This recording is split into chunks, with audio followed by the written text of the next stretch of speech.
ગુજરાતની બે અલગ અલગ જગ્યાએ બનેલી ઘટનાએ સૌનું ધ્યાન ખેંચ્યું છે।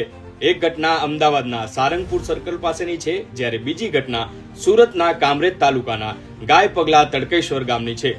અમદાવાદના સારંગપુર સર્કલ પાસે 10 માળના બિલ્ડિંગ જેટલી ઊંચાઈ ધરાવતી 75 વર્ષ જૂની પાણીની ટાંકી હતી, જેને તોડવાનું શરૂ કરાયું, પણ ટાંકીનું બાંધકામ એટલું મજબૂત હતું કે તૂટે જ નહીં। તેને તોડવા માટે 8 ટન વજનનું જેસીબી મશીન ક્રેનથી ઉપર ચડાવવું પડ્યું હતું।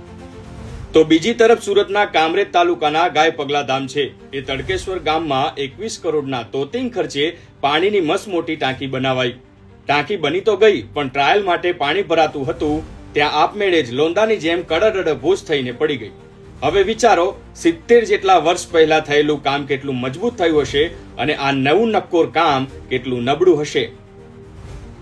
સોશિયલ મીડિયા પર આ ઘટનાના વિડીયો અને ફોટોઝ વાયરલ થઈ રહ્યા છે, જેમાં લોકો સવાલ કરી રહ્યા છે કે 70 વર્ષ પહેલા બનેલી આ ટાંકીને તોડવા તેના પર બુલડોઝર ચડાવવું પડ્યું અને આ નવી બનેલી ટાંકીમાં પાણી ભરતા જ તૂટી પડી છે। પડે પડની અપડેટ મેળવવા માટે આજે ડાઉનલોડ કરો GSTV એપ।